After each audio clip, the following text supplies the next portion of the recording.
TV조선 취재기자들이 전하는 뉴스의 중심, 보도본부 한라인, 저는 신효섭입니다. 먼저 오늘의 핫 키워드부터 알아보겠습니다. 네, 첫 번째 키워드는 1시간 만에 깨진 협치입니다. 어제 국회 본회의에서 여야가 합의해 할로윈 참사 특별법을 통과시킨 뒤 1시간여 만에 민주당이 여당 퇴장 속에 이 최상병 특검법을 단독 처리했습니다. 정진석 대통령 비서실장은 안타까운 죽음을 정치적 목적으로 악용하려는 나쁜 정치라고 해 대통령 거부권 행사를 시사했습니다.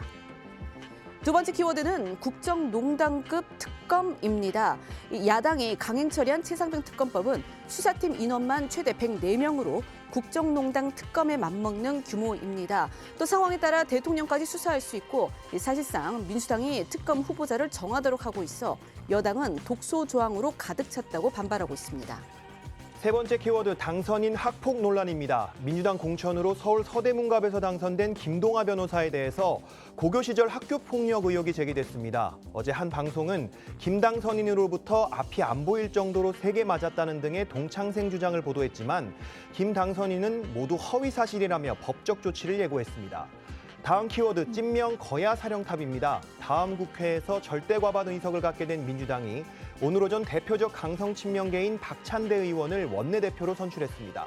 단독 출마했던 박 당선인은 앞서 22대 국회가 개원되면 대통령 부인 특검법을 바로 발의하겠다는 입장을 밝혔습니다. 다음 키워드는 회덮밥 소스까지 정했다입니다. 법카 유용 의혹의 공익 제보자 조명현 씨가 어제 이재명 대표 부인 김혜경 씨 재판에 나와서 김 씨가 식사 메뉴를 직접 골랐고 회덮밥 소스까지 확인해 주었다는 취지로 증언했습니다. 김 씨 변호인은 조 씨의 여당 관련 정치 이력 등을 들어 단순히 갑질 피해 때문이 아니라 무언가 증거를 수집하기 위해 녹취록을 만든 거 아니냐고 추궁했습니다. 마지막 키워드는 지사까지 나섰다입니다. 오영훈 제주지사가 도내 흑돼지 전문점에서 촉발된 비계 삼겹살 논란에 대해 재발을 막기 위해 실태 점검을 시작했다고 했습니다. 오 지사는 어제 기자간담회에서 신문화 차이도 감안돼야 한다고 덧붙였는데 일부 네티즌은 제주도에서는 비계만 먹는 게 문화냐는 등의 댓글로 항의했습니다. 22대 국회 개원이 임박했습니다. 거대 야권에서는 벌써부터 제1과제로 검수완박 시즌2를 추진하겠다는 목소리가 큽니다. 이런 위기감 탓인지 입이 무겁기로 소문난 이원석 검찰총장이 요즘 부쩍 야당을 향해서 자주 강경 입장을 내고 있습니다. 어제는 또다시 이화영 전 경기도 평화부지사의 이른바 검찰청 술판 회유 의혹을 강하게 공개 비판했는데요. 대검찰청 원내 회의에서의 발언이었습니다.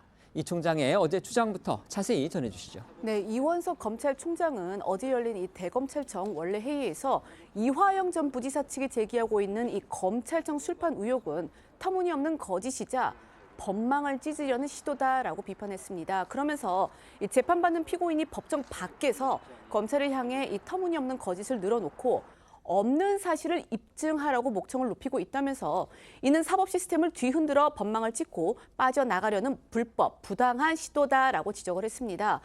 그러면서 이 총장은요, 이 허위 조작과 기만으로 이 사법 시스템이 흔들리면 범죄로부터 사회를 방어하는 법치가 무너져서 결국 피해는 고스란히 국민에게 돌아간다라며 이 사법의 정치화가 끊임없이 계속되어서 이 법치주의가 위기에 놓이는 지경이다라고 비판했습니다. 이 총장은 또 검찰 구성원들을 향해 아무리 어려운 환경이라도 공직자가 이를 탓할 수만은 없는 것이라며 상대가 저열하게 나오더라도 좌고우면하지 말고 정중여산, 그러니까 태산처럼 무겁고 담담하게 맡은 책무를 완수하길 바란다고 했습니다. 상대가 저열하게 나오더라도 지금 이 총장이 속으로 생각하는 그 상대가 누구인지는 쉽게 짐작할 수 있겠죠. 여기에 더해서 이 물령망동 정중여산, 그러니까 경가망동하지 말고 태산처럼 신중하게 행동하다 이런 뜻인데요. 임진왜란 당시에 이순신 장군이 최초의 승전을 거둔 이른바 옥포해전을 앞두고서 군사들에게 한 그 당부의 말로 잘 알려져 있습니다. 이 총장 그만큼 검찰이 현재 처한 상황을 위중하게 보고 있다. 바로 이걸 겁니다. 네, 저희도 계속 전해드리고 있지만 이 전 부지사 측은 검찰이 이례적으로 출정 기록과 조사실 사진까지 공개하면서 반박을 했지만 여전히 의혹 제기를 멈추지 않고 있는 상황입니다. 그리고 민주당은 지난달 23일 이 총장의 공개 비판 이후엔 공식적인 입장 없이 침묵을 유지하고 있는 상황이지만 이재명 대표의 사법 리스크를 관리해온 대장동 변호사가 이 대거 포진한 특별대책단까지 꾸린 상황이라서 언제든 다시 이 전 부지사의 의혹 제기에 가세할 가능성이 남아 있습니다. 관련해 지난달 이 전 부지사와 민주당을 공개 비판했던 이 총장의 목소리 다시 듣고 오시죠.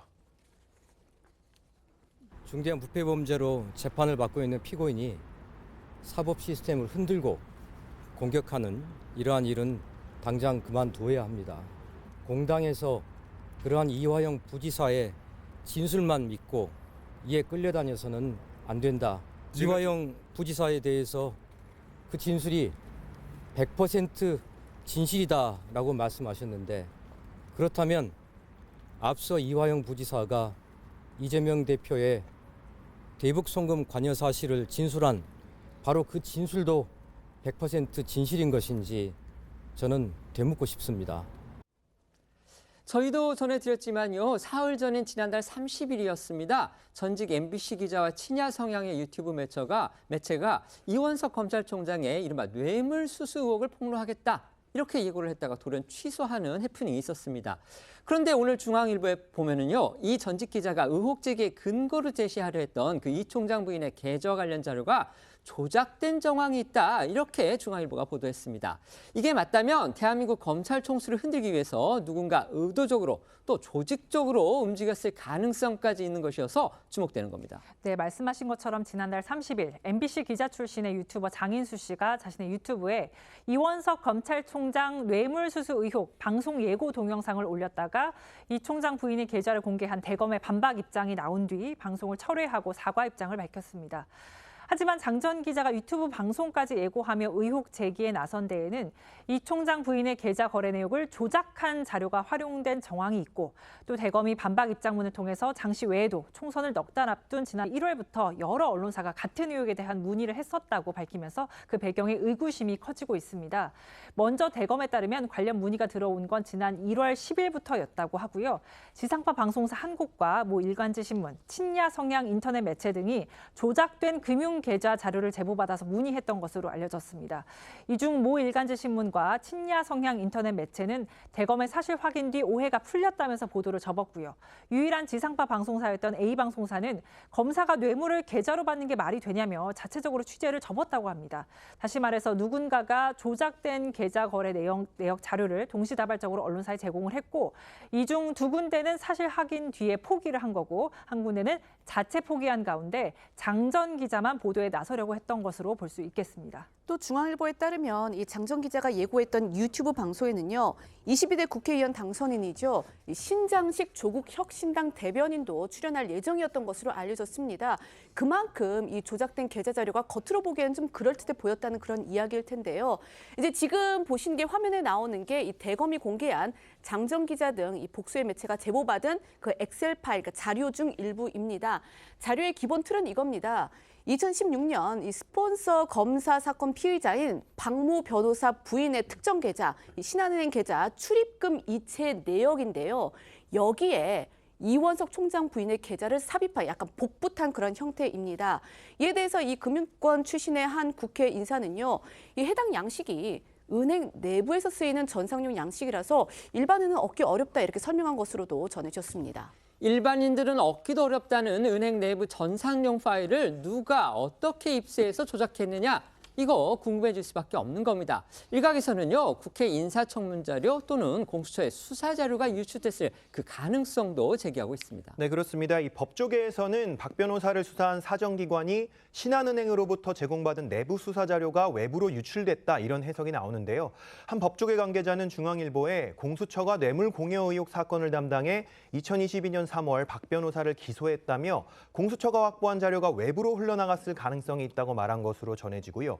또 일반인인 이 총장 부인의 계좌는 이 총장이 2022년 청문회 당시에 국회에 제출한 자료에서만 확인이 가능하다는 점에서 국회 인사청문 자료가 유출됐을 가능성도 제기되고 있습니다. 결과적으로 정치권 그리고 사정기관의 자료에 접근 가능한 누군가가 자료를 입수해서 그걸 뒤섞어서 조작을 했고 또 이걸 제보자가 여러 언론에 준 것이다. 지금 이렇게 짐작이 되는 겁니다. 그런데 또 공교롭게도요, 이 자료를 제보받았다는 4개 매체 모두가 정도의 차이는 있지만 반윤 또는 친야 성향을 띠는 것으로 평가를 받고 있는 점, 이것도 눈에 띄는 대목입니다. 네, 때문에 법조계 일각에서는요, 제보 시점이 총선을 넉 달 앞이었다는 점과 또 매체 선택을 봤을 때 정치적 의도가 있는 것 아니겠냐 이런 말들도 나옵니다. 김우곤 전 서울고등검찰청장은 지난 1일 자신의 SNS에 누가 계좌를 조작하고 또 어떤 의도로 방송까지 하려고 한 것인지 명명백백하게 밝혀내고 일벌백계해야 한다는 글을 올리기도 했습니다. 반면 대검 반박 이후 사과문을 올렸던 장정 기자는 제보자가 누구인지를 묻는 질문에 공개 여부는 생각 좀 해보겠다면서 제보자에 대한 법적 조치를 검토 중이라고 밝힌 것으로 중앙일보는 보도했습니다. 이어서 정치권 관련 재판 소식들도 살펴보겠습니다. 먼저 어제 오전에는요, 이재명 대표의 부인 김혜경 씨의 법인카드 유용 의혹과 관련한 공직선거법 위반 혐의 재판이 있었습니다. 이 자리에 공익제보자인 조명현 씨가 이제 증인으로 나왔는데요. 조 씨는 법인카드로 산 음식을 제공할 때 김혜경 씨가 식사의 메뉴는 물론이고 간장, 초장 같은 그 소스까지 직접 골랐다는 취지로 증언했습니다. 그렇죠. 이제 김혜경 씨가 이 법인카드 사용 사실을 알고 있었다라는 취지의 주장을 지금 이어가고 있는 건데요. 조 씨는 김혜경 씨에게 이 경기도 법인카드로 음식을 제공할 때 김 씨의 수행 비서였던 배 씨와 또 이 김혜경 씨 사이에 연락이나 논의가 있었는지 그 경위를 아는지 이런지 질문에 대해서 김혜경 씨가 음식에 대해서 피드백을 줬다. 그 예로 회덮밥이 간장 베이스냐 초장 베이스냐 이것까지 확인을 했다고 주장을 했습니다. 또 조 씨는요, 이 배 씨가 메뉴를 그냥 임의로 정해서 배달을 한 건 아니냐 이런 검찰의 질문에는요, 이건 임의로 할 수 없다. 김혜경 씨가 메뉴를 확인을 했고 김 씨의 주문이 맞는 간장이나 초장, 회덮밥 이걸 찾기 위해서 노력을 하기도 했다라는 취지의 진술을 했습니다. 어제 재판에서 조 씨와 김혜경 씨 측 변호인은 앞서 조 씨가 수사기관에 제출한 배 씨와의 통화 및 대화 녹음 파일과 텔레그램 메시지 기록 등을 두고도 거센 신경전도 벌였습니다. 김혜경 씨 측 변호인이 조 씨가 배 씨와의 대화를 처음 녹음한 시기가 입사 15일 만이라며 어떠한 의도가 있는 것 아니냐고 이렇게 따져 물었고요. 이에 조 씨는 기한이라도 정해져 있는 거냐며 입사하고 다음 날인가부터 배 씨가 소리를 지르고 이런 게 불거지면서 시작된 거라고 맞받았는데요. 이후 김 씨의 변호인은 조 씨의 정치적 성향을 두고도 순도 100% 공익제보자인지 의심이 된다며 조 씨가 국민의힘 의원 소개로 국회에서 기자회견을 했던 일 등을 지적을 했습니다. 조 씨는 공익제보는 이미 그 전에 이뤄졌으며 공익제보자로 인정된 시점도 한참 전이라고 반박을 했고요. 관련해 어제 오전 조명현 씨와 김혜경 씨의 출석 모습 보고 오시죠. 저를 보고 야당 극렬 지지자들은 배신자라고 합니다. 국민의 세금을 사적으로 사용하고 국민을 위해 일해야 하는 공무원들을 개인 비서처럼 부렸던 권력자가 국민을 배신한 배신자라고 생각합니다. 저는 거대 권력의 불법을 공익을 위해 고발했을 뿐입니다. 법 앞에서 책임을 지는 것이 대한민국을 위한 길이라고 생각합니다.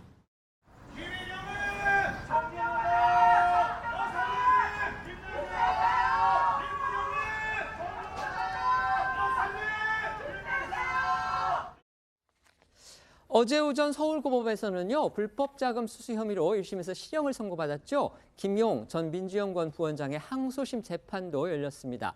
어제 재판에는요, 이재명 민주당 대표 측이 유동규 전 본부장을 감시 또는 회유하기 위해서 붙였다는 이른바 가짜 변호사 의혹의 당사자죠. 전모 변호사가 증인으로 나왔는데요. 검찰과의 신경전이 아주 상당히 거셌다고 합니다. 네, 어제 증인으로 출석한 가짜 변호사 의혹의 당사자 전모 변호사는 대장동 관련 수사와 재판이 진행 중이던 지난 2022년 10월 김용 전 부원장의 부탁으로 유동규 전 본부장의 변호를 맡았던 인물입니다. 앞서 유 전 본부장은 이런 전모 변호사에 대해서 이 대표 측이 자신을 감시하고 회유하기 위해서 보냈으며 이를 알게 된 뒤 심경의 변화가 생겨서 혐의를 자백하기 시작했다고 진술한 바 있죠. 하지만 어제 전모 변호사는 이러한 유 전 본부장의 주장이 말도 안 되는 얘기라면서 정면으로 부인하고 오히려 당시 유 전 본부장이 검찰 조사를 받을 때 접견을 거절당했다고 하면서 검찰이 변호사 몰래 유 전 본부장을 회유하려는 것 아닌가 의심을 했다고 주장했습니다. 그러자 검찰은 피의자가 원치 않으면 변호인이 없는 상태에서 조사가 가능하다면서 유 전 본부장이 전 변호사의 접견을 거부했다고 반박했습니다. 검찰은 또 전 변호사가 이 유 전 본부장이 거부에도 불구하고 10차례 넘게 검사실에 전화해서 접견을 요청했다고도 밝혔는데요.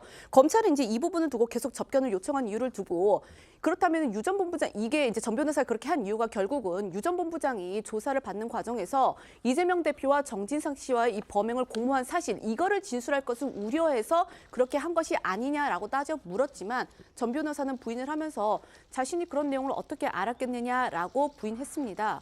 그러면서도요.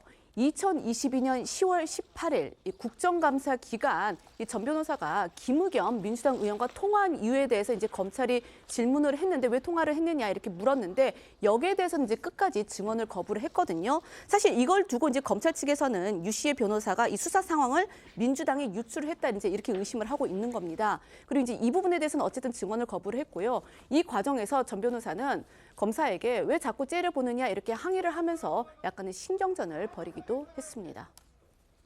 전직 MBC 기자 그리고 친야 성향의 유튜브 매체가 이제 제보를 받았다면서 검찰총장의 뇌물 의혹을 제기를 하려고 하다가 그거를 이제 포기한 그런 일이 있었죠. 그런데 이 사람들이 이 제보를 받았다 이러면서 근거로 제시하려던 그 자료가 조작된 정황이 드러나면서 파장이 일고 있습니다. 이게 알아보니까 이제 일반인이 접근하기 어려운 수사 자료 또는 국회 인사청문회에 제출된 자료가 유출됐을 가능성이 있다. 이런 지금 얘기들이 나오고 있는 겁니다. 자, 어떻게 보십니까? 일단 뭐 진상은 규명을 해봐야 되겠지만 지금까지 나온 흐름 같은 것을 보면은 저번에 대선 앞두고 윤석열 커피 사건 있지 않습니까? 네네. 그것과 유사한 패턴을 보이고 있어요. 첫째 하나는 시점입니다. 그때 윤석열 커피 가짜뉴스도 대선을 직전에 앞두고 나왔죠. 이번 총선도 1월 10일 날 대검에서 이것을 그 어떤 해명을 요구를 했다면 언론 매체에서 총선을 앞두고 놓은 거예요. 네. 총선에서 만약에 이게 보도가 되고 했으면 영향을 미쳤겠죠. 그때 대선 앞두고는 보도가 됐지만 이것은 보도는 일단 안 됐습니다. 네. 두 번째 유사점이 뭐냐면은 일부 매체들을 이용을 했는데 그때도 친민주당 성향의 매체들이 다 동원이 됐죠. 네. 이번에도 마찬가지 네 군데 전부 다 친민주당 성향 매체입니다. 그런데 그때 대선 때 커피 사건 때 동원된 매체가 이번에 또 들어가 있어요. 아, 네. 예, 하나가 들어가 있습니다. 네, 알고 있습니다. 그런 사람이 네. 상당히 그런 부분이 상당히 지금 유사점이 있는 것이고 또 하나는 그러면 이것을 자료를 어디서 받았느냐? 이게 지금 조금 전에 말씀하신 대로 인사청문회 자료일 수가 있다는 거죠. 계좌번호가. 네. 이것도 과거에 전력이 있습니다. 한동훈 법무부 장관 인사청문회 자료를 그때 MBC가 이것을 다른 매체로 넘겼다. 그래서 이것을 경찰에서 수사를 하고 소환 조사를 한 적이 있어요. 실제로. 그런데 그 결론은 이제 밝히지는 못했지만은 네. 인사청문회 자료가 한동훈 법무부 장관의 자료가 나갔었다는 이런 의혹이 한번 있었기 때문에 네. 그 부분도 들여다봐야 되는 거죠. 네. 그러니까 이게 왜 이런 제보가 이루어졌는지 이런 부분들은 밝혀져야 된다고 생각해요. 그러니까 이게 그 제보자 자체가 이 자료를 허위로 조작을 해서 이 자료들을 제보 형식을 불려서 언론사들에게 뿌린 것이잖아요. 그러니까 이런 일이 있어서는 안 되죠. 그러니까 거짓 증거를 통해서 말하자면 검찰이라든지 지금 현 검찰총장에 대한 어떤 위해를 가하려는 목적이지 않겠습니까?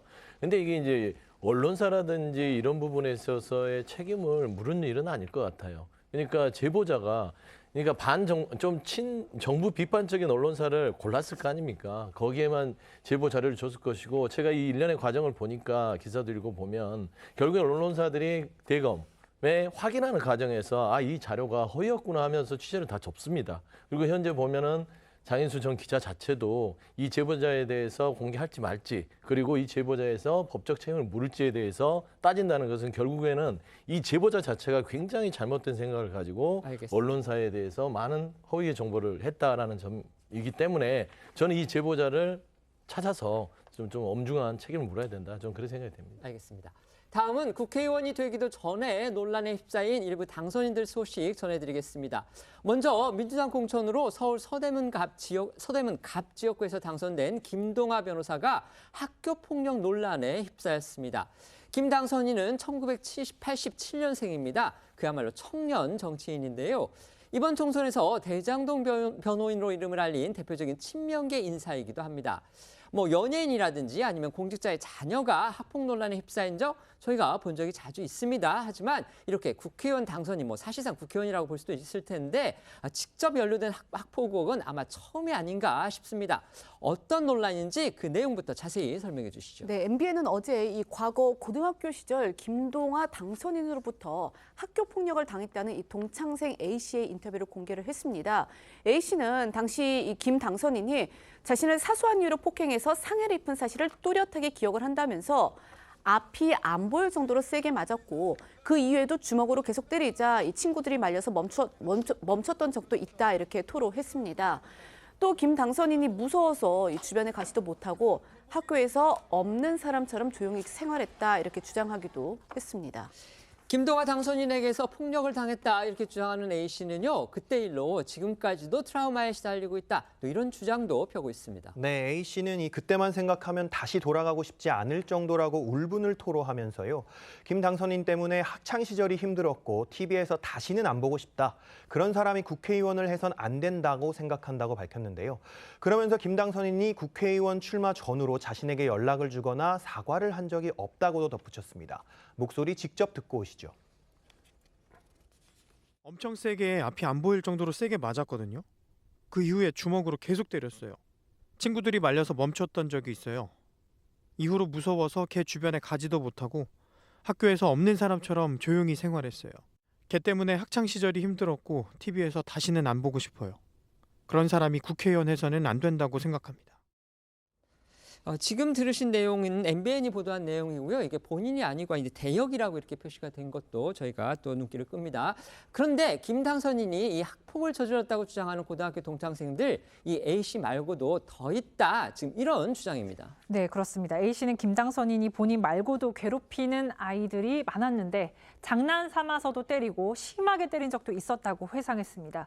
MBN이 A씨 제보의 신빙성을 확인하기 위해서 또 다른 동창생들의 증언을 확인한 결과 김 당선인의 학폭을 목격한 동창생들이 다수 있었다고 보도했습니다. MBN에 따르면 동창생 B씨는 A씨 외에도 자신이 아는 학폭 피해자만 2명이라면서 김 당선인이 친구에게서 담뱃값을 갈취하기도 했다고 증언을 했고요. 또 다른 동창생 C씨는 김 당선인이 약한 애들을 괴롭혔다며 사소한 이유로 느닷없이 친구들에게 소리 지르기도 했다고 밝혔습니다. 이 밖에 동창생 D씨는요. 김 당선인이 키 작고 싸움 못하는 애들을 포크로 찌르면서 웃기도 했다면서 순한 친구들이 졸업할 때까지 말 한마디 못했다고 전했습니다. 뭐 지금까지 전해드린 그런 내용들은요. 모두 당사자들의 일방적인 주장을 MBN이 보도한 내용입니다. 하지만 김동아 당선인이 이 민주당 청년 정치인의 새 얼굴이 되겠다. 이렇게 총선 과정에서 포부를 밝힌 이른바 정치 신인이기 때문에 이런 의혹이 제기됐다는 것만으로도 지금 파장이 적지 않습니다. 자, 김동아 당선인 과연 어떤 사람인지 좀 더 자세히 소개해 주시죠. 네, 민주당은 지난 22대 총선에서 이 서울 서대문갑을 청년 전략 특구로 지정을 하고 공개 오디션을 진행을 했었습니다. 여기에 이제 도전장을 냈던 김동아 당선인인데 김 당선인은요, 민주당과 이재명 대표를 지키기 위해 진정으로 필요한 곳에서 싸우겠다면서 민주당 청년 정치인의 새 얼굴이 되겠다라는 포부를 밝힌 바 있습니다. 관련해서 김 당선인의 진한 목소리 들어보시겠습니다. 가난한 어린 시절 공평하지 못했던 세상을 바라보며 평등한 세상, 국민 모두가 행복한 세상을 이루고자 꿈을 꾸었습니다. 변호사가 되어 공익활동을 하겠다고 다짐했습니다. 사법연수원에 들어가 가장 먼저 인권법 학회 활동을 시작했습니다. 김 당선인 공천을 받는 과정에서부터 여러 잡음이 있었습니다. 특히 이 김 당선인이 이재명 대표의 대장동 의혹 사건 이걸 변호했었기 때문에 이른바 친명 혜택을 받은 게 아니냐 이런 논란도 있었던 게 사실입니다. 네, 그렇습니다. 2021년 민주당에 입당한 김동아 당선인은 지난 대선에서 이재명 대표의 대장동 개발 비리 의혹 관련 법률 대응을 맡은 바 있는데요. 대선 이후에는 이 대표의 최측근인 정진상 전 정무조정실장의 대장동 사건 변호인으로 활동을 하면서 대표적인 친명계 인사로 분류되고 있습니다. 관련해서 김 당선인의 과거 발언도 잠시 듣고 오시죠. 지금 검찰개혁도 필요하지만 사법개혁도 참 많이 필요하다는 생각입니다. 그 총선 전날 이재명 대표님을 굳이 그 재판정에 불러 세우는 것부터 해서 저는 그 부분이 너무 이번 총선에서 가장 좀 충격적인 장면으로 맞습니다. 보이고 이 부분은 단순히 뭐 사법부를 개혁한다는 문제를 넘어서 좀 정말 민주적 통제가 필요하지 않을까 그런 생각이 듭니다. 이건 단순히 뭐 그런 일정 조정을 넘어서 이거는 어떻게 보면 헌정 질서에 대해서 지금 사법부가 도전하고 있는 게 아닌가. 네, 김당선인은 이번 22대 총선 과정에서 비명계 지역구주 경기 평택갑에 공천 신청을 했다가 친명 자객 논란이 인 뒤 돌연 불출마를 선언했습니다. 이후 민주당에서 청년 전략특구로 지정된 이 서대문갑에 출사표를 던졌고 당시 공개 오디션 결과 경선 후보 3위 안에 들지 못해서 탈락을 했습니다. 그런데 민주당 지도부가 하루 만에 결정을 번복해서 김당선인에게 경선 참여 기회를 줬고 특혜 논란이 일기도 했습니다. 김동화 당선인 자신의 학폭 의혹에 대해서 전부 사실이 아니다 이렇게 반박 입장을 내놨습니다. 그러면서 근거로 이 자료를 내놨는데 고등학교의 생활기록부였습니다. 네, 김동완 당선인은요, 어제 자신의 SNS에 자신이 학폭 가해자였다는 의혹을 제기한 보도가 모두 허위다라는 입장을 내놨습니다. 구체적인 정황이 묘사됐다고는 하지만 이건 일방적인 주장이라며 이 본인은 학창 시절 일방적으로 누구를 괴롭히거나 폭력을 행사한 적도 없다라고 밝혔습니다. 그러면서 자신의 고등학교 시절 생활기록부 사본을 함께 올렸는데요. 이 김 당선인이 올린 이 생활기록부에 따르면요, 여기에 이제 행동 특성 및 종합 의견이라는 곳이 있는데 여기에 밝은 성품이며 예의 바르다, 뭐 책임감이 강하고 성실하다 등의 평가 문구가 이곳에 담겨 있었습니다.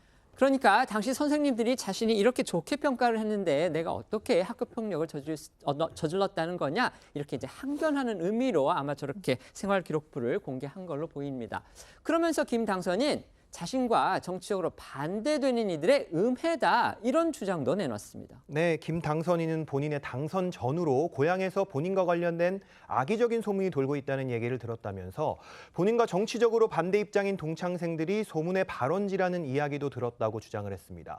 이어서 이번 학폭 의혹 보도가 일군의 무리들이 기획한 정치적 음해라고 판단한다면서 허위 주장이 지속되면 관련인들에 대한 법적 조치를 취할 예정이라고 밝혔습니다. 여당에서는 김동화 당선인의 학폭 의혹에 대해서 표리부동이다 이렇게 또 꼬집었습니다. 네, 국민의힘 호준석 대변인은 논평을 통해서 김동화 당선인이 이재명 대표의 부정부패 혐의에 대해서는 사법부에 대한 민주적 통제를 운운하면서 정작 자신에게 제기된 의혹들에 대해서는 이 법적 조치를 통해 틀어막겠다고 한다면서 표리부동이라고 비판했습니다. 그러면서 그토록 좋아하는 민주적인 방법으로 학폭 의혹에 대해서 소상히 국민께 해명하라고 촉구했습니다. 그러니까 아까 저희가 녹취도 들려드렸는데요. 김동화 당선인 총선이 끝난 직후에 대장동 재판부가 선거 기간 이재명 대표를 계속 출석시키고 또 구인장 발부를 경고까지 한 거를 헌정 질서에 대한 도전이다 이렇게 비판을 하면서 사법부에 대한 민주적 통제가 필요하다 이렇게 주장한 걸 빗댄 걸로 보입니다. 다음은 또 다른 야당 당선인의 논란도 살펴보겠습니다. 문재인 정부 당시에 추진됐던 새만금 지역의 그 태양광 발전 사업 비리고 지금 검찰이 수사하고 있는데요. 어제 신영대 민주당 의원의 사무실을 압수수색했습니다. 현재 전북 군산 지역구인 국회의원 신원은요. 이번 22대 총선에서도 군산 김제부안 갑 지역구에서 재선에 성공했습니다. 네, 먼저 이 전임 정부에서 이 신재생 에너지 정책의 핵심 사업 중 하나로 추진이 됐던 이 새만금 태양광 발전 사업에 대해서 잠시 좀 설명을 해드리자면요. 이 새만금호 전체 면적이 약 7%, 여의도의 한 10배 면적 정도 되는데 이제 이곳에 여기에 내년까지 세계 최대 규모의 수상 태양광을 설치하는 사업입니다. 이게 이제 관련 사업비만 총 4조 6,200억 원이 투입되는데 그야말로 대형 프로젝트입니다. 그런데 감사원이 지난해 6월 이 사업의 인허가 과정에서 민간 사업자와 산자부 공무원들의 유착 의혹이 있다며 검찰에 수사 의뢰를 하면서 이 관련 수사가 시작이 된 건데요. 검찰은 지난해 군산시청을 압수수색한 데 이어 지난 3월엔 용역 대금을 부풀려 비자금을 조성한 혐의로 한수원 간부 출신의 최모 사업단장을 구속 기소했고 같은 달 민주당 소속 군산시장 등에게 사업 수주 청탁을 해주겠다며 업체로부터 금품을 받은 혐의로 브로커 A씨를 구속 기소하기도 했습니다. 또 이 새만금 태양광 사업 특혜 의혹의 핵심 피의자로 검찰 수사를 받던 이 지역의 중견건설사 대표 B씨는 실종이 된 뒤에 13일 만인 지난달 28일에 호수 인근에서 숨진 채 발견되면서 여러 뒷말을 낳기도 했습니다. 신재생 에너지로의 전환 같은 이렇게 거창한 명목으로 추진됐죠. 새만금 태양광 사업인데 이번에는 현역 국회의원의 압수수색까지 진행이 되면서 검찰 수사가 정관계 로비 여부로까지 점점 확대될 가능성이 있다. 이런 평가가 나오고 있습니다. 네, 검찰은 어제 이 새만금 태양광 사업 비리 의혹과 관련해서 민주당 신영대 의원이 사업자들의 편의를 봐주는 청탁을 받았다는 진술을 확보했다면서 지역구 사무실을 압수수색했습니다. 태양광 패널 부력제가 환경을 오염시킨다는 시민단체 의의 제기로 사업 추진에 차질을 빚자 신 의원에게 신속한 사업 진행을 청탁했다는 겁니다. 신 의원에게 청탁성 보고를 했다는 진술을 한 관련자 서모 씨는 지난 2020년 전북 군산시에서 근무하는 공무원 등 정관계 인사들에게 사업 관련 청탁을 하는 대가로 1억 원가량을 수수한 혐의로 구속된 인물입니다. 이번 압수수색 또 사건 의혹과 관련해서 신영대 의원 측의 입장 나온 게 있습니까? 네, 이 신 의원 측은요, 일부 언론을 통해서 이 서모 씨와 친분이 있는 건 맞지만 지역구 의원으로서 현안에 대해서 보고받은 것일 뿐 청탁이나 금품은 받은 적이 없다라고 반박을 했습니다. 검찰은 압수수색 결과를 토대로 해서 신 의원이 어떤 역할을 했는지, 대가성은 없었는지 등 집중 수사할 방침입니다.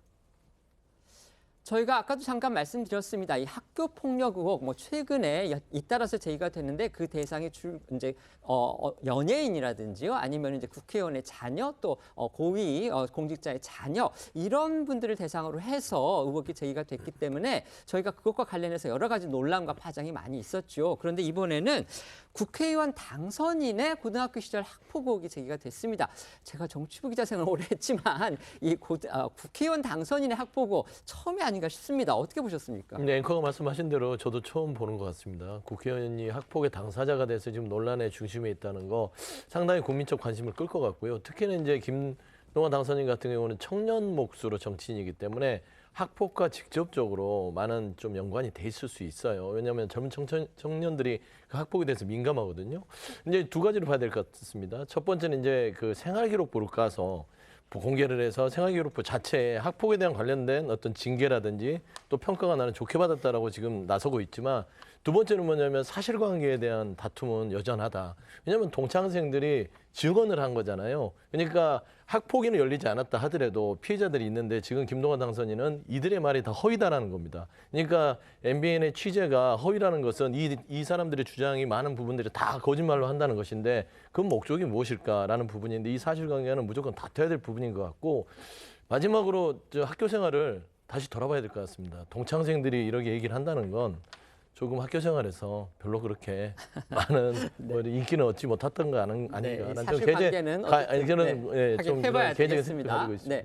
저는 이제 개인적으로는요, 양쪽 모두에 대해서 솔직히 조금 의문스러운 부분이 있긴 합니다. 이렇게 중요한 사실을 왜 총선 전에 얘기를 해서 그러니까 당선을 만약에 하지 못할 목적이었다면 그 전에 하는 게 오히려 더 실효성이 있지 않았을까 싶은 생각이 있고, 이 김동완 당선인에 대해서는 왜 이 생활기록부 자기의 좋은 것만 이렇게 내놓고 정작 그 사실관계에 대해서 명확히 해명을 하지 않는지, 이런 양쪽에 대한 의문이 저는 개인적으로 다 들기는 합니다. 어떻게 보십니까? 맞습니다. 이게 김동완 당선인이 그 현역 국회의원으로서 이제 당선인으로서 첫 사례가 되기 때문에 이것이 어떻게 처리가 될지도 짚어봐야 되는데, 김동완 당선인이 한 말 중에서 정치적 엄해라는 말이 있어요. 네. 자기에게 반대하는 무리들이 정치적 엄해를 했다. 그러면 정치적 엄해를 하려면은 총선 그 공천 과정에서 상당히 시끄럽습니다. 그럼 공천 과정에서 그때 하든지 아니면 총선 이제 본선 과정에서 했어야지 이게 그 정치적 엄해를 했다면 그런 목적이 달성이 되는 것이죠.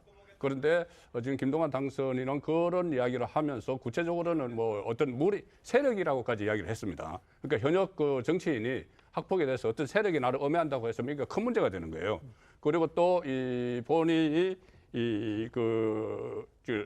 어떤 여러 가지 그 기획 같은 것을 했다고 하면은 그것을 이거 본인 개인 문제에 그치는 게 아니거든요. 상당히 큰 문제가 될 텐데, 일단 그러면 사실관계를 보면은 일단 주장을 한 사람에 대해서 MBN에서 한 4명을 더 취재를 했지 않습니까? 그렇습니다. 4명을 네. 더 취재를 했다고 하면은 이 김동완 당선인 입장에서는 더 많은 자료를 내서 그것을 해명을 해야 되는데 그런 상황이 아니기 때문에 이게 좀 논란이 커질 가능성이 있을 것 같습니다. 알겠습니다. 국회 상황도 짚어보겠습니다. 어제 본회의가 열렸습니다. 그런데 민주당이 이 여당과 합의하지 않은 최상병 특검법을 기습상정해서 단독 처리를 하면서 전국이 또다시 얼어붙었습니다. 국민의힘에서는 협치를 걷어찼다, 의회 폭주다, 이런 비판과 함께 최상병 특검법이 정쟁을 유발할 독소 조항으로 가득 차 있다면서 그 법 자체도 지금 문제를 삼고 있습니다. 자, 여당이 가장 문제 삼고 있는 조항 무엇인지부터 살펴보겠습니다. 네, 먼저 이제 어제 저희도 전해드린 대로 어제 열린 이 국회 본회의는요, 애초에 여야가 합의를 통해서 이 독소 조항 그 논란이 있었던 부분을 제거한 이태원 특별법을 위해 열린 자리였습니다.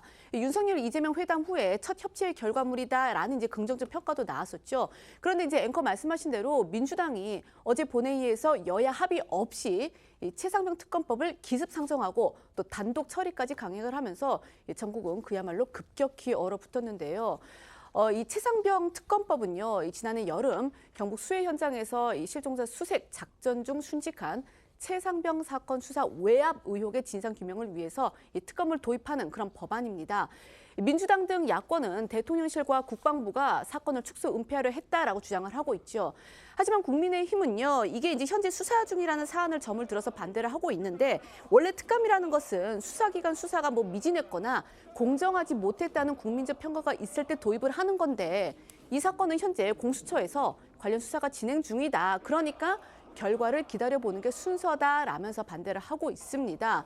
즉, 현 시점의 이 특검 수사는 중복 수사 문제다라는 걸 제기하고 있는 건데요. 그러면서 이 야당이 특검을 추진하는 목적 자체가 정쟁용이다라고 주장하고 있습니다. 민주당은 앞서 특검법을 내면서 윤석열 대통령도 수사 대상에 포함될 수 있다 이러면서 사실상 윤 대통령을 정조준하고 나섰습니다. 여기에 법 규정을 보면 특검 후보 역시 사실상 민주당이 입맛대로 고를 수 있도록 돼 있다. 이게 지금 여당의 주장인데요. 결국 특검법의 칼끝이 윤 대통령을 향해 있다. 이런 비판이 여권 안팎에서 나오고 있는 겁니다. 네, 맞습니다. 이 민주당은 특검을 통해서 대통령실이 최상병 사건 수사에 어느 정도 개입을 했는지 등을 규명하겠다는 입장인데요. 여권에선 수사 대상에 사실상 제한이 없어서 야당은 어떻게든 특검 수사로 꼬투리를 잡아서 대통령 탄핵으로 끌고 가려 할 것이라고 의심하고 있습니다. 특검 추천 방식도 국민의힘이 지적하고 있는 독소 조항 중 하나인데요.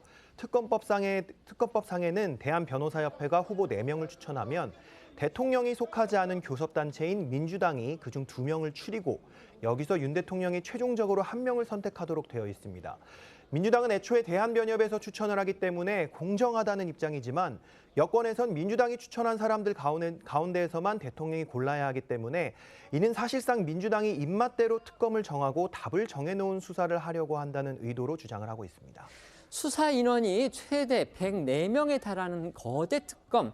이 부분에 대해서도 지금 여권에서는 논란을 제기하고 있습니다. 네, 이 과거 국정농단 특검이 최대 105명 규모였던 것과 비교할 때 그와 맞먹는 규모인 건데요. 여권에선 최상병 순직 사건의 경우 그만큼 수사 쟁점이 많고 복잡한지 여기에 의문을 제기하고 있습니다.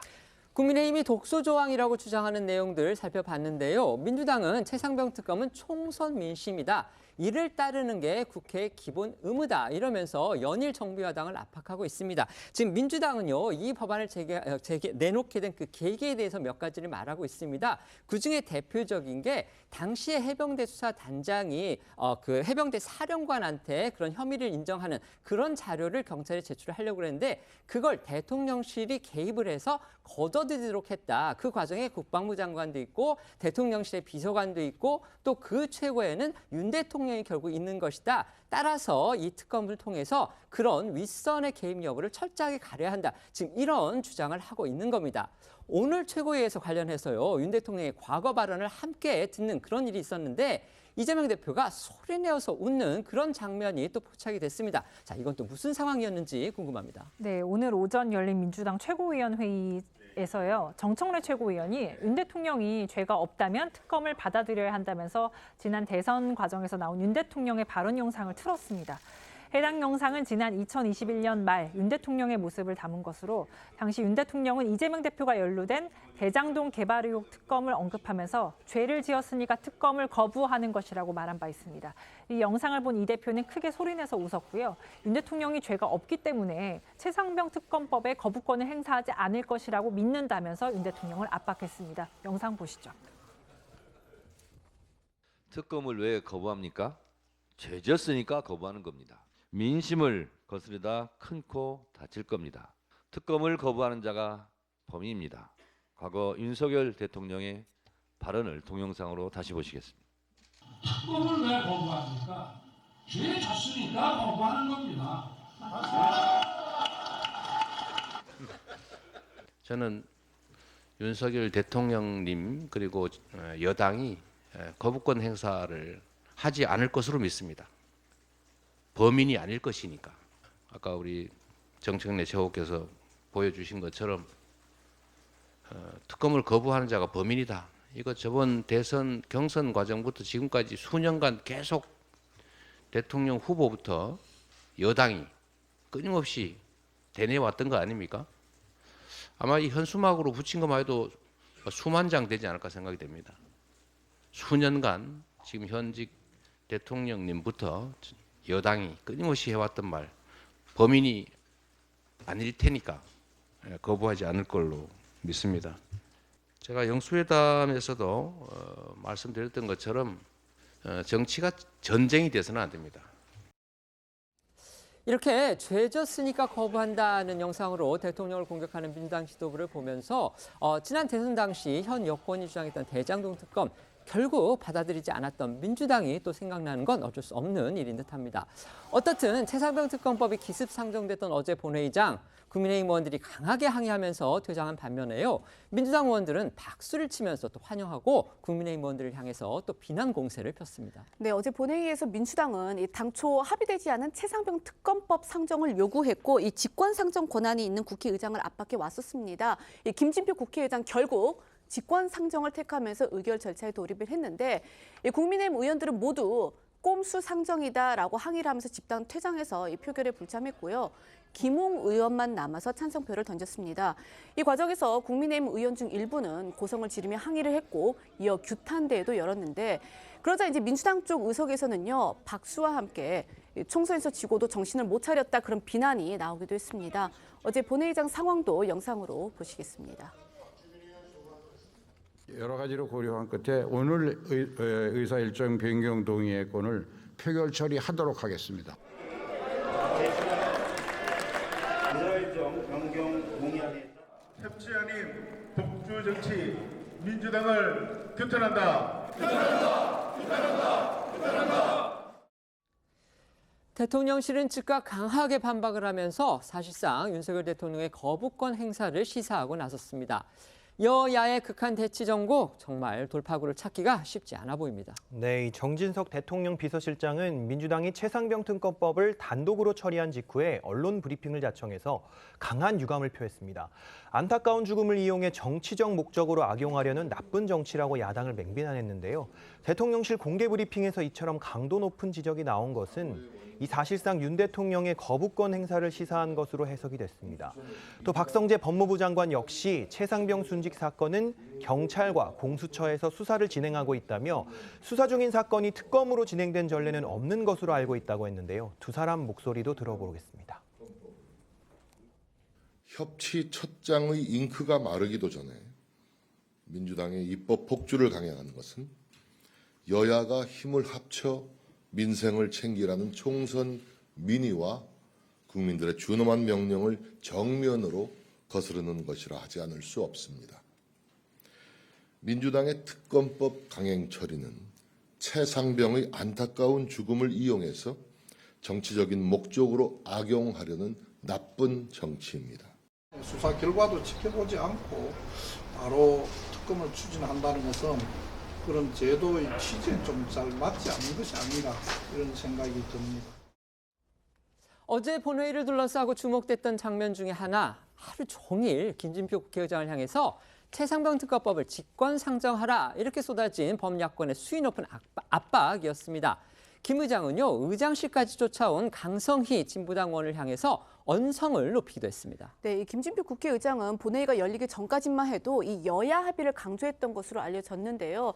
그러자 하루 종일 이 민주당 의원들과 일부 강성 지지자를 중심으로 해서 김 의장을 향한 수위 높은 압박이 쏟아졌습니다.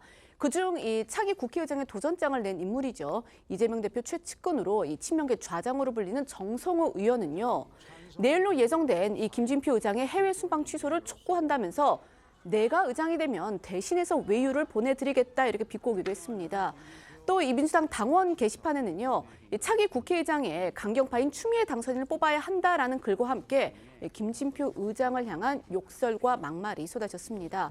그동안 여야 합의 원칙을 강조했던 김진표 의장이 이 최상병 특검법을 직권 상정한 배경에는요, 당연히 이런 수위 높은 압박에 영향을 미쳤다 이런 해석이 나올 수밖에 없는데요. 이 과정에서 강성희 진보당 의원이 의장실까지 찾아가 김진표 의장을 압박하고 나섰습니다. 이 과정에서 김 의장이 언성을 높이는 모습도 포착이 됐는데요. 영상으로 보시겠습니다. 오늘 최상병 꼭 상정을 해주셔야 됩니다. 아니 그거는 그렇게 일방적으로 해석해서는 안 되고. 일방적이지 않잖아요. 아니 충분히 진보당의 입장은 알아들었으니까. 아니 진보당뿐만 아니라 모든 야당들이 지금 다 입장 표명은 내가 본회의장에서 할게. 아니 그게 아니라. 아니 본회의장에서 한다니까 그래. 의장님 왜 고성을 지르십니까? 국민들이 이것을 절실히 바라고 있지 않습니까? 알았어요. 민주당이 어제 국회 본회의에서 최상병 특검법을 단독으로 강행 처리했습니다. 전국이 급격히 얼어붙었습니다. 물론 이제 최상병의 억울한 죽음에 대해서는 진상이 규명이 돼야 되고요. 만약에 그 수사를 하는 과정에서 은폐 의혹이 있다, 그러면 그것 또한 철저히 밝혀야 합니다. 그런데 지금 그것에 대해서 국민의힘은 그래서 경찰이 수사하고 있고 공수처가 수사하고 있다, 그러니까 그 결과를 지켜봐도 되는 거 아니냐, 이렇게 얘기를 하고 있고, 정특검법이 필요하다면 22대 국회가 개헌을 해서 거기에서 이른바 독소 조항이라고 생각되는 것들, 그러니까 물론 여권이 생각하는 거겠지만요, 그걸 개선을 해가지고 합의로 통과할 수 있다, 지금 이렇게 입장을 얘기를 했습니다. 그런데 민주당 어제 본회의에서 단독 처리를 강행을 한 겁니다. 그렇다면 여기에 어떤 전략이 숨어 있을 수도 있다, 이런 생각도 듭니다. 어떻게 생각하십니까? 전략이라는 것은 이 특검을 통과시켜서 이 해병의 젊은 해병의 죽음에 대한 어떤 정확한 진상조사와 이 진상조사에 책임져야 될 사람들에 대한 어떤 회피성 수사회합이 있었는지 그거 밝혀내는 게 그 전략일 것 같고요. 21대는 그렇습니다. 지금 정진석 비서실장께서는 특검 통과를 죽음을 이용한 나쁜 정치라고 했는데, 국민의 죽음을 외면한 그게 더 비정한 정치 아닐까 생각이 들고요. 저는 일단은 특검 부분들은 이거는 협치에 반하는 게 아니라 이태원 참사 부분을 협치했다고 해서 최상병 특검을 안 해주는 게 그 협치냐? 야합이죠. 그러니까 이태원 참사 특별법도 통과시켜야 되는 것이고, 최상병 특검 자체도 저는 민주당이 이번 특검을 국민의힘한테 기회를 줬다고 봅니다. 이번 총선 이후에 국민들의 민심, 국정기조의 변화를 요구하는 하나의 단초가 될 수 있어요. 그래서 저는 대통령이 이거를 받아들이면 대통령이 이제 변하는구나 하는 좋은 포인트가 될 수 있는데, 이거를 의회 폭거다라고 하면서 또 이거를 걷어차면은 결국에는 대통령이 변한 게 없다라는 부분이라서 부담이 크실 거라고 생각합니다. 네. 22대 국회 이제 한 달 남았는데 왜 그때 기다리지 않고 지금 이렇게 급하게 했느냐? 패스트트랙에 태웠기 때문이죠. 작년 10월 달에 태워서 지금 시점을 겨냥을 한 겁니다. 그래서 지금 해서 이것을 처리를 해서 전국 주도권을 25대 국회 초반부터 쥐고 가기 위한 건데, 자, 지금 특검법 명칭을 보면은 진상규명이라는 이야기가 들어가 있어요. 그런데 진상규명을 하겠다면은 지금 수사가 진행 중입니다. 하나는 최상병의 안타까운 그 사고를 당한 그 자체는 경북경찰청이 수사를 하고 있고, 경북경찰청이 수사 끝나면 검찰로 송치를 합니다. 검찰 송치 단계도 전이에요. 그런데 벌써 초기 단계에 작년 10월에 아예 수사가 착수할 그 시점에 벌써 특검법을 패스트트랙에 태웠습니다. 그리고 또 하나 수사가 공수처 수사인데, 공수처 수사는 외압 의혹이죠. 그거는 민주당이 고발을 해서 시작이 된 거예요. 그리고 공수처는 민주당 시절에 만들었습니다. 문재인 정부 때 만든 것이고, 또 지금 공수처가 그동안 수사를 안 하다가 최근에 국방부 법무 담당관 지금 조사를 하기 시작을 했잖아요. 그렇습니다. 첫 단계예요. 공수처 첫 단계에 들어갔습니다. 공수처도 수사가 끝나면 검찰로 넘길 거예요. 그러면은 정말 진상 규명을 하고 싶으면은 이 검찰로 넘어가서 검찰 수사가 미진했다는 게 특검이잖아요. 그런데 진상 조사 규명보다는 어떤 정치적인 의도가 있기 때문에 작년 10월 달에 이미 수사도 다 시작을 하기 전에 다 패스트트랙에 태웠다. 그래서 이것은 대통령실이나 여당에서 보기에는 정치적 목적이 있기 때문에 그 부분을 검토를 하는 거죠. 네. 최상병 특검법이 어제 야권 주도로 단독 처리가 되면서 22대 국회에서도 21대 국회 내내 얼어붙었던 냉각정고 결국 이어질 수밖에 없을 것이다, 이런 우려 섞인 관측들이 나오고 있습니다. 이런 가운데서 여야는요, 지도부 공백을 메우면서 전열 재정비에 나선 모습인데요. 민주당의 경우 오늘 오전에 다음 원내대표를 선출했습니다. 예상했던 대로 강성 친명계로 분류되는 박찬대 의원이 22대 국회의 첫 원내 사령탑이 됐습니다. 네, 오늘 오전 이 민주당 원내대표의 단독 입후보안 이 박찬대 의원에 대한 무기명 찬반 투표를 실시한 결과 찬성이 과반을 넘어서면서 이 박 의원이 선출이 됐습니다. 오늘 투표는 이 찬반 형식으로 이루어지긴 했지만 구체적인 득표수가 공표되지 않으면서 이 사실상 추대나 마찬가지다라는 지적도 나왔는데요. 박찬대 신임 원내대표는 첫째도 둘째도 셋째도 개혁이다라는 각오로 이 20대 국회에 임하겠다면서 일하면서 싸우는 민주당을 만들겠다라고 강조를 했습니다. 박 신임 원내대표의 정견 발표 그리고 수락 연설 이어서 들어보시겠습니다. 윤석열 대통령이 거부권을 행사한 법원을 개원 즉시 재추진하겠습니다. 책임 있는 국회 운영을 위해 법사위와 운영위를 민주당 몫으로 확보하겠습니다. 부족한 저보다 훨씬 더 훌륭하신 의원님들도 많이 계신데 통 크게 양보해 주신 덕분에 제가 원내대표로 일할 기회를 얻게 되었습니다. 실천하는 개혁국회가 될 수 있도록 신발끈 꽉 매고 있는 힘껏 뛰겠습니다. 민주당이 더 단단해지고 더 강해질 수 있도록 시간을 쪼개며 일하겠습니다. 여당에서는요, 전당대회까지 약 2달간 사실상 집권당의 대표를 맡게 된 황우여 신임 비상대책위원장 오늘 취임식을 가졌습니다. 또 기자회견까지 열었죠. 네, 황 위원장은 취임 기자회견을 통해서 비대위 첫째 임무로 국민의힘 전당대회 준비를 강조하면서 이와 함께 재창당 수준을 넘어선 혁신도 추진하겠다고 강조했습니다. 비대위원 인선에 대해선 연령과 지역 안배를 생각하고 있다면서 원외 당협위원장 의견도 수렴해 고려할 것이라고 말했습니다. 황 위원장 관련 발언들 들어보시죠.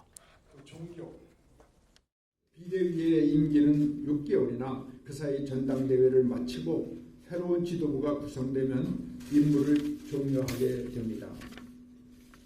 전당대회 준비를 신속히 만전을 기함은 물론 화급한 민생, 초미의 관심인 당 혁신도 소홀히 하지 않을 것입니다. 국민이 됐다 하실 때까지 쇄신하겠습니다. 재창당 수준을 뛰어넘는 혁신을 추진하겠습니다. 저희의 첫째 임무가 지금 빨리 전당대회를 끝내는 거죠. 우리는 관리형이기 때문에 전당대회 준비만 하지 그거는 우리는 할 일이 아니야 이랬다가 하면 당이 정말 국민의 아주 큰 진책을 받게 될 거예요. 국민의힘의 차기 당대표 경선을 관리해야 하는 그런 임무 황우여 비대위원장이 맡고 있습니다. 어제 이번 총선에서 낙선한 이 원외위원장들의 임시 대표단을 만났다고 하는데요. 거기에서 이 전당대회 룰 개정 이 부분에 대해서 긍정적인 답을 했고 오늘도 비슷한 답변을 내놨습니다. 그런데 이 룰 개정은요, 당 주류인 친윤계가 부정적인 지금 입장입니다. 따라서 황 위원장이 과연 친윤과의 충돌도 불사하겠다는 의도인 건지 지금 이 부분이 궁금해지는 겁니다. 네, 황 위원장은 어제 원외 당협위원장 임시대표단으로 활동하는 김종혁, 오신환 당협위원장 등과 만났습니다. 황 위원장은 이들이 당대표 선출 때 국민 여론조사를 50% 반영해야 한다고 요구하자 적극 고려하겠다고 답한 것으로 전해졌습니다. 황 위원장은 오늘 기자회견에서도 당대표 경선규칙 개정 문제와 관련해서 요건에 맞으면 개정할 수 있다고 말했습니다. 들어보시죠. 위원회가 구성된 다음에 또 협의를 해야 되고 당원 당규의 개정 시에 여러 가지 절차와 요건이 있어서 거기에 합당한 범위 내에서 하나하나를 착실하게 추진해가면 된다. 또 그래야만 한다라고 생각하기 때문에 모든 의견들은 열린 상태에서 다 모아서 당원 당규 개정 요건에 맞으면 발동을 할 것이고 또 그 절차는 당원 당규의 엄격한 규정에 따라서 공정하고 불편부당하게 하기 때문에 제가 미리 말씀드리는 것은 부적절하고 또 오해를 날 수 있기 때문에 조금 기다려 주셨으면 합니다. 국민의힘의 총선 백서 TF도 본격적인 가동에 들어갔습니다. 지난 총선의 참패 원인 분석, 이걸 지금 시작을 하겠다는 건데 확실한 반성문으로 당을 변화시키겠다, 지금 이런 의지를 피력을 했습니다. 그러면서 필요하다면 대통령실 관계자 또 한동훈 전 비대위원장까지 심층 면접하겠다 이렇게 밝혀서 눈길을 끌고 있습니다. 네, 이 국민의힘 총선 백서 TF는요, 이 총선 출마자와 보좌진, 당 사무처 직원, 출입 기자단 전체를 대상으로 이제 설문조사를 진행하기로 했다라고 밝히면서요, 필요시에 공관위원장, 정책위원장을 비롯해서 한동훈 전 비대위원장과 이 대통령실 관계자 등을 대상으로 한 비공개 심층 면접도 하겠다라고 밝혔습니다. 그러니까 이 총선을 지휘한 핵심 관계자들에게 패배 원인을 직접 묻겠다는 의미인데요. 이 역대 총선에서 쓰나마나한 이 반성문만 면피용으로 내놨다 이런 이제 비판을 받은 만큼 이번 백서는 달라야 한다라는 국민의힘 안팎의 거센 요구를 반영한 것으로 보입니다. 이 조정훈 총선 백서 TF 위원장은요, 이 총선 패배의 원인을 분석한 데 있어서 금기나 성역은 없다 이렇게 재차 강조했습니다. 관련 발언들 들어보시겠습니다. 저희 총선 패배의 원인을 보다 정확하게 파악하기 위해서 아주 구체적인 설문조사를 진행하기로 하였고, 필요하다면 공천관리위원장, 정책의장, 비대위원장, 여도연구원장 그리고 대통령실 관계장 등도 비공개 심층 면접을 통해서 다양한 의견과 시각을 담으려고 합니다. 제가 임무를 수행받을 때 거침없이 있는 것 그대로 다 패배 원인을 분석해 달라고 요청을 받았고요. 저는 뭐 금기, 성역 이런 거 없어야 된다고 생각합니다. 대통령도 금기는 성역은 아니다. 그렇죠. 우리 모두를 지켜갈 것이고 국민의힘 구성원 누구도 총선 패배 책임에서 자유로울 수 없을 겁니다. 네, 지금 들으신 부분이 대통령도 성역은 아니다라고 말한 이 조정훈 위원장의 발언을 두고서 사실상 이번 총선 참패와 관련해서 윤석열 대통령의 책임도 따지겠다라는 의미라는 해석도 나오고 있습니다. 방금 조정훈 의원의 얘기 들으셨잖아요. 네. 정말 이렇게 할 수 있을 거라고 보십니까? 아니 현실적으로 대통령은 선거에 개입하면 안 되죠. 개입하면 안 되기 때문에 뭐 대통령을 직접 인터뷰할 수는 없을 것이고 그 안에서 이제 자체 분석은 할 수가 있겠죠. 대통령이 그 선거 기간 동안 했던 여러 가지 뭐 의료 대란에 대한 입장 발표 이런 것이 잘됐다 잘못됐다 이 정도는 할 수가 있겠죠. 그리고 한동훈 비대위원장은 전 비대위원장은 충분히 저는 할 수가 있다고 봅니다. 왜 그러냐면은 원톱으로 선거를 치렀고 그리고 또 모든 것이 또 비대위원장 체제로 치른 게 상당히 이례적이에요. 그렇기 때문에 한동훈 비대위원장을 할 수가 있는데 이 TF 팀장을 선거 처음 치러온 당선자보다는 선거 많이 치르고 붙기도 하고 떨어지기도 했던 낙선자를 했으면 어떨까 그런 생각은 좀 있네요. 네. 일단 의혹이 뭐 되게 충만하신 것 같지만 이 백서라는 게요 그렇게 실용적으로 생각대로 되지 않습니다. 결국에 왜 그러냐면 이게 나중에 있는 그대로 다 책임 소재에 대해서 나오거든요. 그럼 이제 책임 소재 공방이 들어갑니다. 그래서 결국에는 백서를 쓰다가 결국에 기계적 균형이 나오기 마련이에요. 그래서 저는 뭐 조정훈 뭐 당선인에 대해서 이해는 되나 큰 결과는 기대하지 않습니다. 네. 지금부터는 어쩌다 이런 일이 코너로 이어가겠습니다.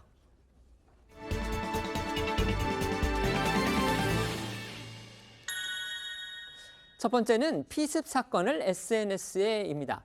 지난 1월이었죠. 국민의힘 배현진 의원이 피습당한 그런 사건이 있었는데요. 이 사건의 수사를 맡았던 경찰 간부가 공무상 비밀일 수도 있는 이 수사 내용을 SNS에 공개를 해서 지금 논란이 되고 있습니다. 네, 저희 TV조선 단독 보도인데요. 이 배현진 의원 피습 사건을 담당을 했던 경찰 간부가 사건 내용을 자신의 개인 블로그에 여러 차례 올렸던 사실이 드러나면서 논란이 되고 있습니다. 먼저 지난 1월 배현진 의원이 이 중학생에게 둔기로 피습당했던 당시 상황 잠시 보시겠습니다. 오빠한테 소리만 듣고 이제 간 거니까 그때 사건 벌어져 있었던 저 안쪽에서요. 저 안쪽에서 건물 안에서. 건물 안에서 있는데 소리 나가지고 가가지고 잡고 112 경찰에 119 다 신고하고 딱 소리가 나서 갔더니 상황이 벌어져 있었고 그래서 신고를 하게 된 거죠. 그렇게 크게 다치지는 않았어요. 살짝 그냥 찍힌 데가 피가 좀 많이 좀 나긴 했는데. 보도에 따르면 A 총경은 지난 1월 이 배 의원이 서울 강남구에서 피습을 당했을 당시 이 강남경찰서 형사과장으로 이 수사팀 부팀장을 맡아서 수사 전반을 지휘했다고 하는데요. 그런데 A 총경은 이 사건을 맡은 직후 수사 지휘자였음에도 이 아마추어 작가들이 모인 블로그에 해당 사건 관련 글을 올렸고 한 달 넘게 4차례에 걸쳐서 연재한 것으로 알려진 겁니다. A 총경은 블로그에 내 커리어에 한 획을 긋는 사건이라 생각해 수사를 흔쾌히 수락했다는 소감에서부터 수사팀 규모와 목격자 진술, 자료 분석 등 구체적인 수사 내용을 적었다고 하는데요. 물론 해당 글은 현재 대부분 삭제된 상태지만 이 법조계에선 원칙적으로 수사하는 사람으로서 하면 안 되는 공무상 비밀을 누설했다고 비판했습니다. 관련해 목소리 듣고 오겠습니다. 원칙적으로 수사하는 사람으로서 하면 안 되는 공무상 비밀을 누설한 것이고요. 또 피해자의 유명세와 인지도를 이용해서 2차 가해를 하면서 피해자 관점에서도 심각하다고 볼 수도 있습니다. 하지만 A 총경은 TV조선과의 통화에서 수사에 대한 새로운 내용이 아닌 이미 언론에 공개됐던 내용만 썼고 경찰 수사에 대한 이해를 돕기 위해 썼다면서 글로 인한 수익 창출은 없었다라고 해명했습니다. 배현진 의원 측 A 총경을 공무상 비밀 누설 혐의로 고발했습니다. 네, 배 의원 측은 유시스의 결론이 나지 않은 사건 수사의 결론을 수사 담당자가 비공식적인 루트를 통해서 자기 개인 블로그에 올리고 있는 형태였다고 했습니다. 그러면서 의원의 실명을 거론하고 자극적인 제목 등으로 조회수나 방문자 수를 늘리려는 그런 의도가 보이는 포스팅이었기 때문에 배 의원이 굉장히 속상해했다고 덧붙였습니다. 또 공무상 비밀 누설이고 2차 가해이기도 하다면서 이 검찰이나 법원에서 결론이 나지 않은 사건에 대해 굉장히 단정적으로 결론을 내리고 있는 등 문제점이 많은 행위라고 판단이 됐다면서 이 A 총경에 대한 적절한 조치가 경찰 쪽에서 취해지지 않아서 고발했다라고 밝혔습니다. 이 관련해 서울 강남 경찰서 관계자 역시 뉴시스에 이 배 의원 측이 고발장을 제출한 게 맞다라고 확인을 하면서 이 고발장 내용을 검토 중이고 또 조만간 고발인 조사를 할 것이다라고 전했습니다. 두 번째는요, 금나나 극비 결혼입니다. 미스코리아 진 출신으로 미국 하버드대에서 박사를 따냈던 금나나 씨. 결혼 소식이 뒤늦게 공개가 돼서 화제가 됐습니다. 네, 2002년 미스코리아 진 출신인 금나나 씨가 7년 전 한 건설업체 회장과 결혼한 사실이 어제 알려졌습니다. 연예 매체인 텐아시아는요, 금 씨가 7년 전 레저 개발업체의 A 회장과 극비리의 결혼식을 올렸다라면서 이 두 사람의 나이 차가 26살, 그러니까 26세라고 보도를 했습니다. 26세 차이가 난다는 거죠. 그러면서 이 결혼한 A 회장은 오래전 첫 번째 부인과 사별을 한 후에 홀로 외동딸을 키우다가 금나나 씨와 재혼한 것으로 알려졌다면서 이들은 이 회장 소유의 제주의 한 호텔에서 가족만 모아놓고 100년 가액을 맞았다라고 전했습니다. 금나나 씨의 이제 남편이 누군지 이 부분에 대한 관심 커질 수밖에 없겠죠. 보도에 따르면요, 이 A 회장은 레저 개발 산하의 11개의 계열사를 보유하고 있는 말 그대로 건설업계의 대부로 불리는 인물이라고 합니다. 그렇습니다. 특히 두 사람의 결혼식 장소였던 호텔이 13,000여 평의 부지에 달한다고 하고요. 드라마 시크릿 가든, 꽃보다 남자, 궁 등을 촬영한 장소로 많이 알려져 있기도 합니다. 또 A 회장은 강원도 41만 평 대지에 27홀, 27개 홀 규모로 설계된 남춘천 CC 골프장도 소유하고 있는 것으로 알려졌습니다. 이처럼 두 사람의 결혼 소식이 뒤늦게 알려지자 네티즌들 역시 놀라움을 감추지 못했는데요. 이들은 금나나 결혼 소식이 뒤늦게 알려져서 놀랍다, 조용하게 잘 지내고 있구나, 행복하게 잘 살길 바란다 등의 댓글을 남기면서 축하의 반응을 보이고 있다고 합니다. 깜짝 결혼 소식으로 화제를 모은 금나나 씨, 미스코리아 진이었습니다. 미국 명문대에서 또 학위를 따낸 말 그대로 화려한 스펙을 가져서 대중의 큰 관심을 모았었죠. 네, 1983년생인 금나나 씨는 말씀하신 것처럼 2002년 경북대 의대 재학 중에 100일 만에 10kg 넘게 감량을 하고 미스코리아 경북 진에 선발된 이력으로 화제를 모았습니다. 관련해 금나나 씨는 2017년 한 예능 방송에서 과거 미스코리아 대회 출전 배경에 대해서 솔직하게 털어놓기도 했는데요. 금 씨는 살을 독하게 뺀 뒤 아빠가 미스코리아 대회에 나가보라고 제안을 했고 나 역시 좋은 경험이라는 생각에 지역 예선에 나갔다면서 그런데 덜컥 진이 된 거다. 내 인생의 제일 큰 미스터리였다. 이렇게 말했습니다. 이후 의대를 그만두고 미국으로 유학을 떠난 금 씨는요, 이 세계적 명문으로 꼽히는 하버드 대학교와 MIT에 동시 합격을 하면서 또 한 번 화제를 모았고요. 이 하버드 대학교에서 생물학을 전공을 했고 콜롬비아 대학교에서 석사 학위, 하버드에서 박사 학위를 취득하면서 이 말 그대로 엄친딸의 면모를 보여줬습니다. 또 과거 이 공부 습관과 관련한 책도 여러 냈고요. 또 각종 유튜브 방송을 통해서 이 본인의 어떤 공부법, 실패 극복법을 전하기도 했습니다. 현재는 동국대 식품생명공학과 교수로 있고 최근에는 이 동국대 과학영재교육원장으로 부임하기도 했다는데요. 세 번째는요, 박정희 동상 식글입니다. 홍준표 대구시장이 추진 중인 박정희 전 대통령 동상 건립 조례가 대구시 의회를 통과했습니다. 하지만 현지 일부 시민단체들이 반발하고 나섰습니다. 네, 이 박정희 전 대통령 동상은요, 이 홍준표 대구시장이 지난 3월 추진 의사를 밝힌 뒤 본격 논의가 되면서 이 지역 시민단체가 강하게 반발해 왔었습니다. 이러던 중에 어제 이 대구시 의회는 본회의를 열고 대구시 박정희 기념사업 조례안을 의결을 한 건데 이 조례안은 표결을 거쳐서 찬성 30명, 반대 1명, 기권 1명으로 가결됐습니다. 조례안의 내용은요, 이 동대구역 광장과 미군기지 반환 부지에 박 전 대통령 동상을 세우는데 14억 5천만 원을 투입을 하고 또 박 전 대통령 추모 기념 사업 등을 심의하는 이 기념사업 추진위원회를 설치한다라는 내용이 담겨 있습니다. 시의회까지 통과를 했기 때문에요. 이제 그러니까 대구시 단위에서는 이 동상 건립 사업 속도가 붙을 것으로 보입니다. 그런데 이 현재 일부 시민단체들이 강경투쟁을 또 예고하고 나섰다고 합니다. 실제 건립이 되기까지는 많은 갈등이 있을지도 모르겠습니다. 네, 특히 어제 본회의장엔 일부 시민단체가 들어와서 표결 중단을 요구하며 거칠게 항의하다 쫓겨나기도 했고요. 심지어는 방호원들과 몸싸움까지 벌이기도 했습니다. 또 조례안이 통과되면서 지역 시민단체들은 기자회견까지 열면서 웬 마른 하늘의 청천벽력인가라며 독재자 동상 건립에 시민 허락도 없이 세금을 축낸다고 비판하기도 했고요. 박정희 유신 정권 시절 대표적 간첩 조작 사건인 인민혁명당 사건 피해 유족들까지 나와서 동상 건립을 막아달라고 호소하기도 했는데요. 어제 본회의장 모습과 함께 오늘 나온 목소리도 함께 듣고 오시죠. 의결하도록 하겠습니다.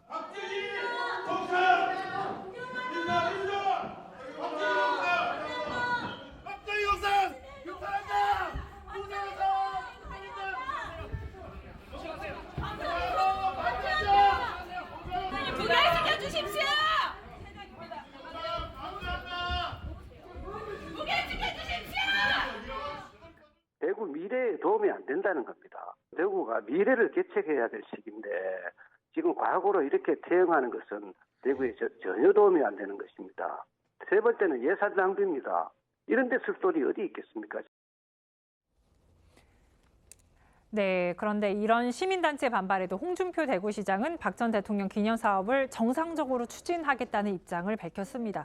홍 시장은 오늘 SNS를 통해서 우리 역사에 굴곡은 있었지만 국민을 5천년 가난에서 벗어나게 해준 박정희 전 대통령의 산업화 추진 정신은 우리가 반드시 기려야 할 위대한 업적이라고 설명을 하면서 박정희 동상 건립 사업이 순조롭게 추진될 예정이라고 밝혔습니다. 저희는 1분 뒤에 다시 돌아오겠습니다.